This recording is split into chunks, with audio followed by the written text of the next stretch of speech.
Assalamualaikum warahmatullahi wabarakatuh. Bismillahirrahmanirrahim. Limardatillahi subhanahu wa ta'ala wa hidayatihi wa inayatihi wa taufiqihi wa ila hadratin nabiyil mustafa Muhammadi wa ala alihi wa sahbihi ajma'in wa li jami'i masyayikhina wa li jami'il muslimina wal muslimat wal mu'minina wal mu'minat al ahya'i minhum wal amwat ولجميع مشايخنا ولوالدينا وخصوصا لمؤلفي هذه الكتب الفاتحة. أعوذ بالله من الشيطان الرجيم. بسم الله الرحمن الرحيم. الحمد لله رب العالمين الرحمن الرحيم مالك يوم الدين إياك نعبد وإياك نستعين اهدنا الصراط المستقيم صراط الذين أنعمت عليهم غير المغضوب عليهم ولا الضالين آمين. Alhamdulillahi Rabbil Alamin. Wassalatu wassalamu ala ashrafil anbiya'i wal mursalin Sayyidina wa maulana Muhammadin wa ala alihi wa sahbihi ajma'in. Amma ba'du, Rabbi yassir wa la tu'assir, Rabbi tamim bi khair. Qala al-muallif rahimahullahu ta'ala wa nafa'ana Allahu bihi wa bi barakati ulumihi fid darain. Amin. Alhamdulillah, kembali Allah berikan kita nikmat kesempatan untuk berkumpul di tempat yang mulia, di niatan-niatan yang mulia, majelis yang mulia bersama orang-orang yang mulia insyaallah. Kita niatkan duduk kita di sini pertama untuk bersilaturahim, bertemu kepada saudara-saudari kita sesama muslimin muslimat. Kedua, untuk belajar. Ketiga, memberikan manfaat dan mengambil manfaat. Keempat, mendapatkan peringatan untuk mengambil ataupun mengumpulkan bekal ketika nanti kembali ke akhirat. Insyaallah kita akan lanjutkan kajian kita dengan kitab Minhajul Abidin, masih di aqabah yang pertama tentang ilmu, dan masih ilmu yang berkaitan dengan ilmu tauhid sampai wa nazartu, yang lalu tentang hal-hal yang berkaitan dengan Allah itu sudah.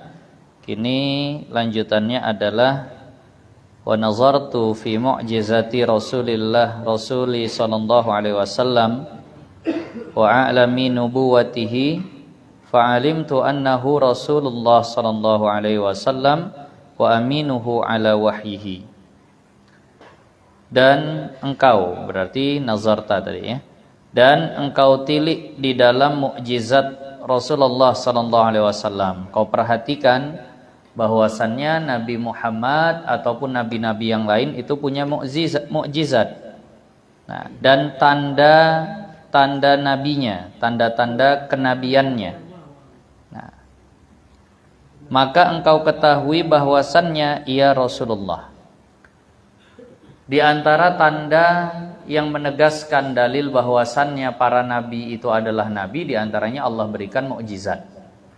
Mukjizat ini amrun khariqun lil adah, perkara yang merobek kebiasaan, perkara yang menembus batas kebiasaan. Biasanya tak ada yang bisa seperti itu. Nah, jadi ini bukan mustahil, mukjizat itu jaiz saja.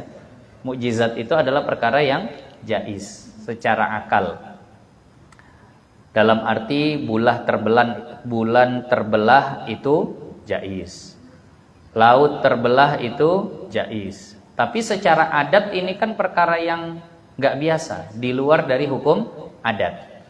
Maka dikatakan amrun khariqun lil adah. Ada banyak amrun khariqun lil adah ini, perkara yang di luar kebiasaan, di luar yang kita katakan logika manusia.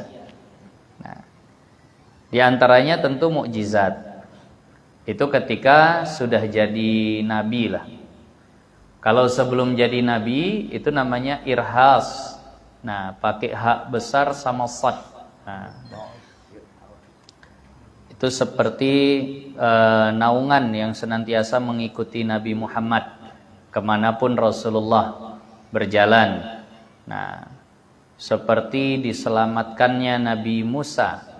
Nah, ketika dihanyutkan di sungai bahkan sampai ke istananya Fir'aun. Nah, seperti bisa bicaranya Nabi Isa ketika masih di usia yang biasanya orang tak bisa berbicara. Nah, adapun kepada wali-wali Allah itu namanya karamah. Adapun kepada orang-orang salih itu namanya ma'unah. Ada juga perkara luar biasa yang justru dampaknya tak baik. Nah, itu biasa dinamakan dengan sihir. Nah, namakan dengan sihir. Sebagian ulama memasukkan istidraj kepada masalah amrun khariqun lil adah ini. Sihir banyak, dukun-dukun yang kebal, dukun-dukun yang punya kemampuan-kemampuan luar biasa, tapi ternyata dibantu oleh kekuatan-kekuatan gaib, ilmu-ilmu hitam yang tidak berasal ataupun tidak bersumber dari syariat. Mantra-mantra yang dibaca ataupun memang membuat dia semakin jauh kepada Allah. Nah, ini semuanya adalah perkara yang luar biasa. Sebagian ulama mengatakan kenapa mukjizat ini menjadi bukti bahwa seseorang itu nabi. Ada satu perumpamaan tertulis dalam kitab Fathul Alam. Misal ada seorang raja mengutus bawahannya. Lalu bawahannya tadi bilang kepada orang-orang di sekitar bahwasannya dia utusan raja. Tentulah orang-orang tak percaya mungkin saat itu. Ah, mana kau utusan raja? Mana buktinya? Nah, aku bisa meminta kepada raja untuk melakukan sesuatu yang tak bisa diminta oleh orang lain. Nah, contoh dia minta supaya istana itu ditutup misalnya, maka raja penuhi. Padahal orang tak ada yang bisa nyuruh seperti itu. Nah, ketika itu dilakukan, tuan raja supaya mereka percaya tolong tutup istana. Ditutup sama raja. Akhirnya orang percaya. Nah, itu kurang lebih mendekatkan faham kenapa mukjizat bisa menjadi bukti dia utusan Allah ketika dia minta sesuatu kepada Allah yang orang lain tak bisa, dia bisa buat, berarti memang benar utusan Allah. Nah, jadi pengertian mukjizat perkara yang luar biasa, yang biasanya ini untuk menjawab tantangan. Nah, ada tantangan dan tak bisa diimbangi oleh siapapun. Tak boleh ada yang ngimbangi mukjizat.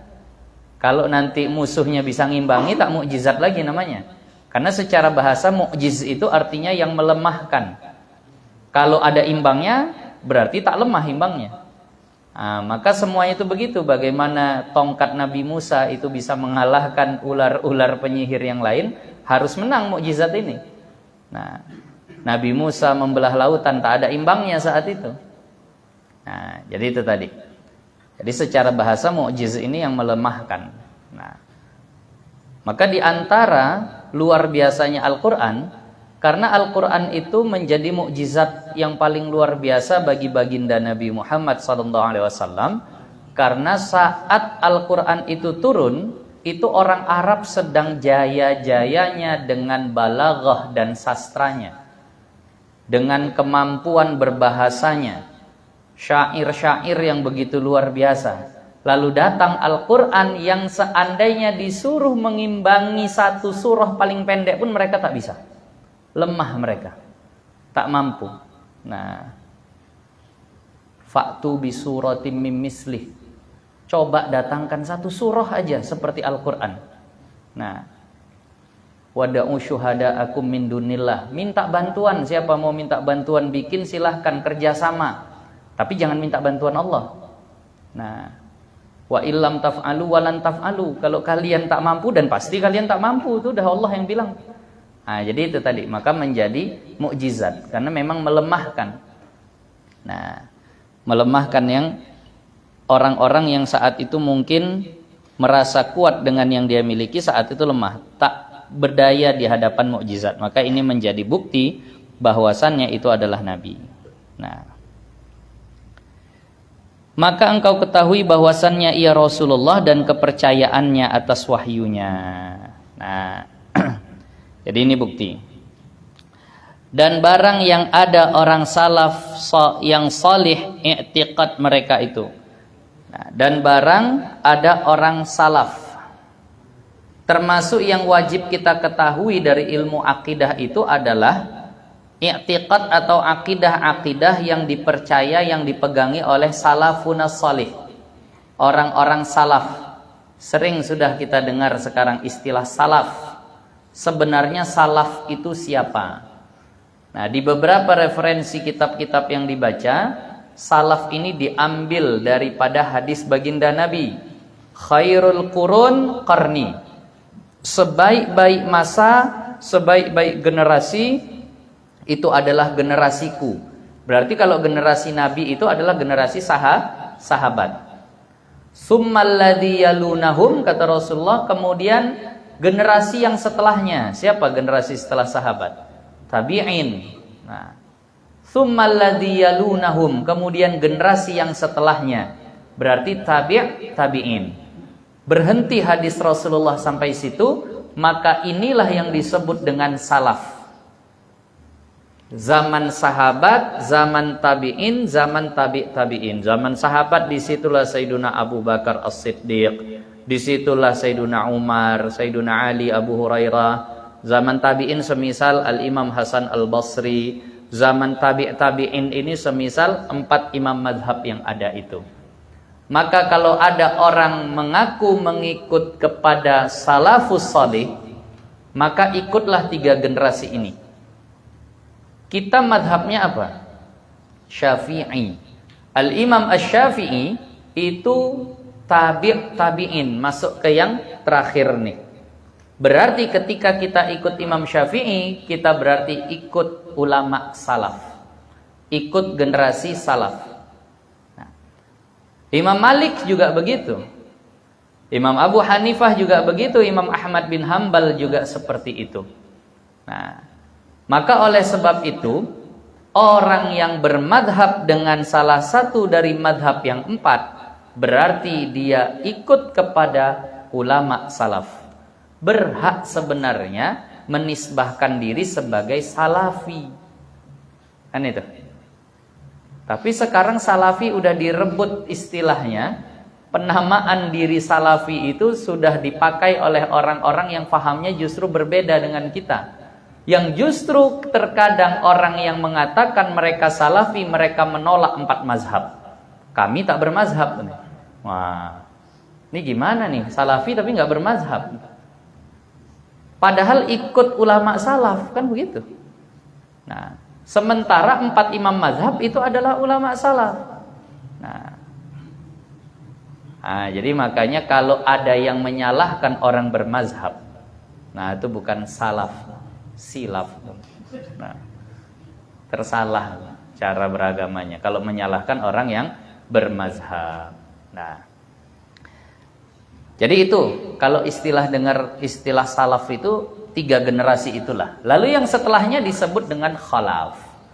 Nah, ulama khalaf. Nanti ada istilah ulama salaf, ada istilah ulama khalaf.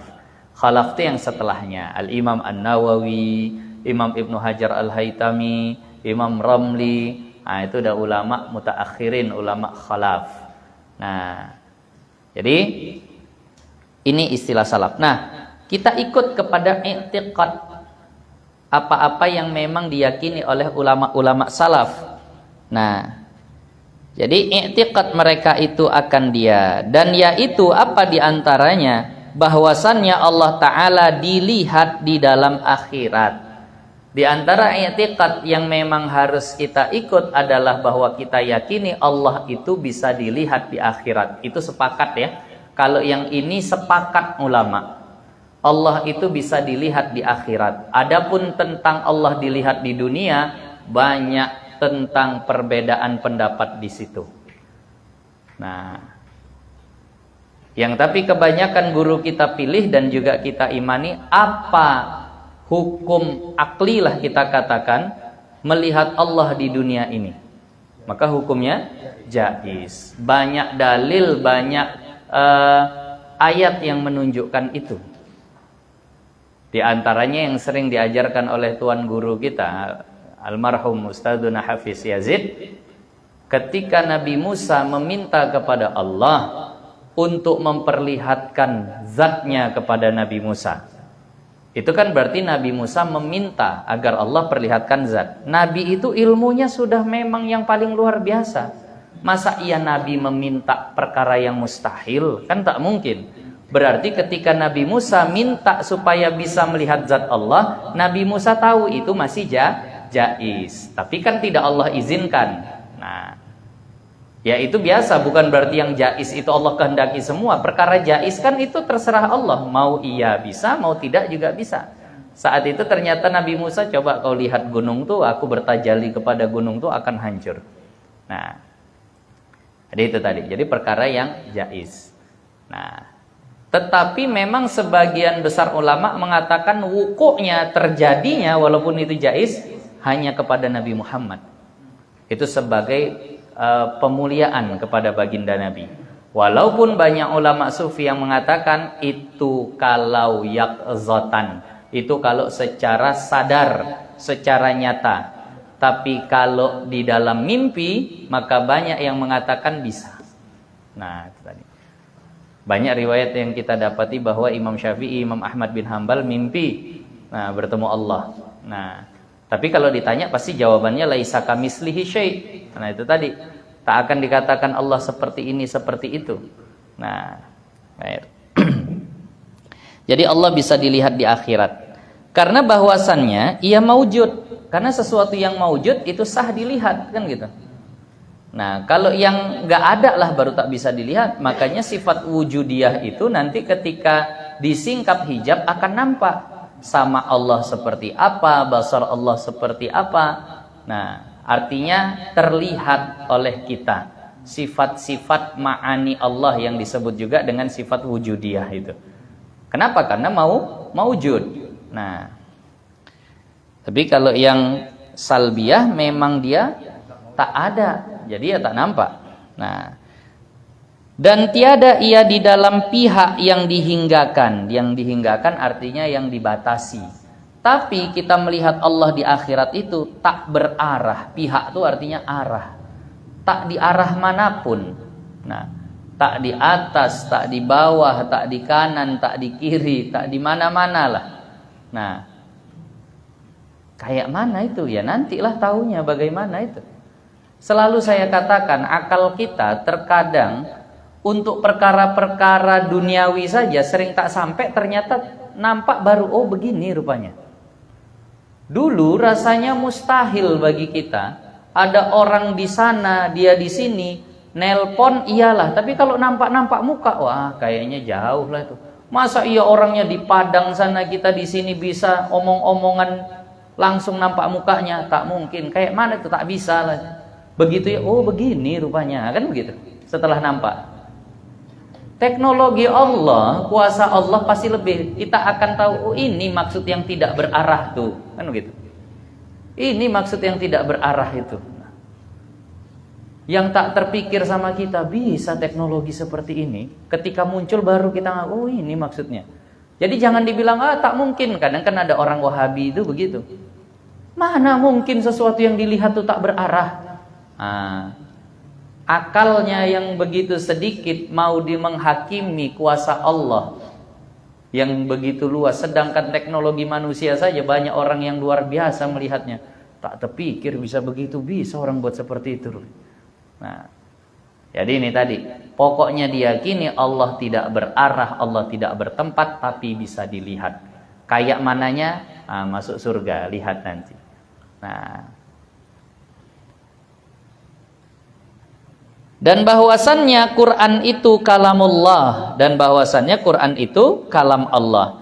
Tiada makhluk, dia itu bukan makhluk. Nah, ingat ketika dikatakan Quran bukan makhluk, bukan yang itu. Itu makhluk bukan tuh kertasnya, tintanya. Jangan dibilang kertasnya bukan makhluk, salah. Nah, maka nanti kadang ulama akan mengatakan maksud Al-Quran itu adalah kalamun nafsi, yang memang qadim, tidak berhuruf. Tapi kalau dibilang lembaran-lembaran, kertasnya semuanya yaitu makhluk. Nah, itu tadi ada istilah kalamun nafsi, ada istilah kalamun labzi nanti. Nah, Yang bukan makhluk ini nanti kalau di dalam syarahan kitab akan kita katakan maksudnya yang kalamun nafsi, yang tidak berhuruf dan tidak bersuara itu. Nah, ini dulu jadi fitnah yang luar biasa di zaman para imam-imam. Imam Ahmad bin Hambal itu ketika ditanya Al-Quran kalamullah itu makhluk atau bukan, Imam Ahmad bin Hambal langsung mengatakan qadim, bukan makhluk, dipenjara, disiksa bahkan, karena saat itu memang khalifah yang memimpin itu muyul atau kecondongannya kepada Mu'tazilah. Nah, jadi Imam Syafi'i ditanya juga tuh tentang Al-Quran, kalamullah itu makhluk atau bukan. Imam Syafi'i istilah kita bertauriyah. Kalau seandainya langsung ambil jalan seperti Imam Ahmad bin Hambal, habis ulama nanti masuk penjara semua, siapa yang berdakwah? Nah, maka jawaban Imam Syafi'i itu luar biasa. Al-Quran atau kalamullah itu makhluk atau bukan? Maka Imam Syafi'i katakan Al-Quran, Taurat, Zabur, Injil, ini semuanya makhluk. Maksudnya apa? Ini jari-jari ini maksudnya semuanya adalah makhluk. Diniatkan kepada jari-jarinya itu. Al-Quran, Taurat, Zabur, Injil, ini semua adalah makhluk. Nah, pigilah yang merazia tadi itu. Padahal maksudnya adalah jari-jarinya itu. Nah, kalau dijauh, ya i'tiqadnya tetap sama, bukan makhluk. Kalamullah. Karena itu sifat juga qadim. Nah, kalam. Nah, dan bahwasannya dibaca dengan lidah, tersurat di dalam mushaf, dan dihafal di dalam hati. Nah, kita memang agak beda dengan kitab. Kalau kita ngapal kayaknya pakai otak, tapi kalau kitab selalu bilang hafal itu pakai hati. Nah, Al-Imam Al-Ghazali pernah dinasihati, al-ilmu fis sudur la fis sutur. Ilmu itu di dada, bukan di kertas. Dada itu tempatnya hati. Jadi memang belajar nih pakai hati, bukan pakai otak. Kalau pakai otak aja cepat hilang dia. Tapi yang kalau ngeresap di hati lama nempelnya. Ada orang ngandalin otak aja, hatinya tak diperbaiki, jadinya kurang. Jadi waktu itu dikatakan ilmu itu di dada, bukan di kertas. Jadi kita selalu katakan ingatan dengan kepala, Nah, kalau kita dulu, kau ini cemana, pakai kepalamu. Kalau orang dulu pakai hatimu. Nah, itu. Jadi makanya lebih bagus orang dulu dengan bahasa yang seperti itu. Dan tiada berhuruf yang putus dan tiada bersuara yang berlainan. Nah, artinya tidak berhuruf dan tidak bersuara. Inilah kalamun nafsi tadi itu. Nah, karena jikalau ada demikian itu, niscaya adalah jumlah makhluk. Nah, jadi itu tadi, kalau seandainya seperti itu berarti kalam ini makhluk. Karena suara itu kan bahasanya sifat daripada makhluk. Nah, sesuatu yang ada di hawadis yang seperti itu. Allah itu berlainan dengan yang hawadis. Nah, jadi maka tidak dia itu berhuruf, tidak bersuara. Nah, inilah dulu untuk Minhajul Abidinnya, dan bahwasannya nanti akan datang.